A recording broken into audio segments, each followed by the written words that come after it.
ಹೊನ್ನಾವರ ತಾಲೂಕಿನ ಸಾಲ್ಕೋಡು ಗ್ರಾಮದ ಕೆರೆಮನೆ ಕಚೇರಿಗೆ ಸಮೀಪ ದುರಸ್ತಿಗಾಗಿ ತೆರೆದ ಕೊಳವೆ ಬಾವಿಯಲ್ಲಿ ಕಟ್ಟಿಗೆ ತುಂಡು ಹಾಕಿ ಹಾನಿ ಮಾಡಿರುವುದನ್ನು ಗ್ರಾಮ ಪಂಚಾಯತ್ ವತಿಯಿಂದ ದುರಸ್ತಿಗೊಳಿಸುವ ಮೂಲಕ ಗ್ರಾಮಸ್ಥರಿಗೆ ಆತಂಕ ದೂರವಾಗಿಸಿದ್ದಾರೆ.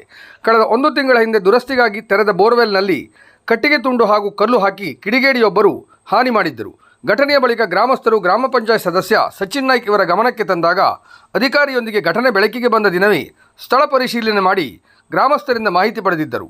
ನಂತರ ಗ್ರಾಮ ಪಂಚಾಯತ್ ವತಿಯಿಂದ ಪೊಲೀಸ್ ಠಾಣೆಯಲ್ಲಿ ದೂರು ದಾಖಲಾಗಿತ್ತು. ದೂರು ದಾಖಲಾದ ಬಳಿಕ ತನಿಖೆಯ ವೇಳೆ ಕೃತ್ಯ ಮಾಡಿದವರ ಮಾಹಿತಿ ಲಭ್ಯವಾಗುತ್ತಿದ್ದಂತೆ ಎಚ್ಚೆತ್ತ ಅಧಿಕಾರಿಗಳು ಕ್ರಮಕ್ಕೆ ಮುಂದಾಗಿದ್ದರು. ದಂಡದ ರೂಪದಲ್ಲಿ ಹಣವನ್ನು ವಸೂಲಿ ಮಾಡಲಾಗಿತ್ತು. ಘಟನೆ ನಡೆದಾಗಿನಿಂದ ಕುಡಿಯುವ ನೀರು ಒದಗಿಸಲು ತಾತ್ಕಾಲಿಕ ವ್ಯವಸ್ಥೆ ಕಲ್ಪಿಸಿದ್ದರೂ ಮೇ ತಿಂಗಳಿನಲ್ಲಿ ಕುಡಿಯುವ ನೀರಿನ ಅಭಾವ ಸಾಧ್ಯತೆ ಮನಗಂಡು ವಿಶೇಷ ಮುತುವರ್ಜಿ ಮೂಲಕ ಬೋರ್ವೆಲ್ ಕೊರೆದು ನೀರಿನ ವ್ಯವಸ್ಥೆ ಕಲ್ಪಿಸುವ ಮೂಲಕ ಗ್ರಾಮಸ್ಥರ ಆತಂಕವನ್ನು ಸ್ಥಳೀಯ ಆಡಳಿತ ದೂರ ಮಾಡಿದೆ ಎಂದು ಸಾರ್ವಜನಿಕರು ಪಂಚಾಯಿತಿ ಜನಪ್ರತಿನಿಧಿಗಳಿಗೆ ಹಾಗೂ ಅಧಿಕಾರಿಗಳಿಗೆ ಅಭಿನಂದಿಸಿದ್ದಾರೆ.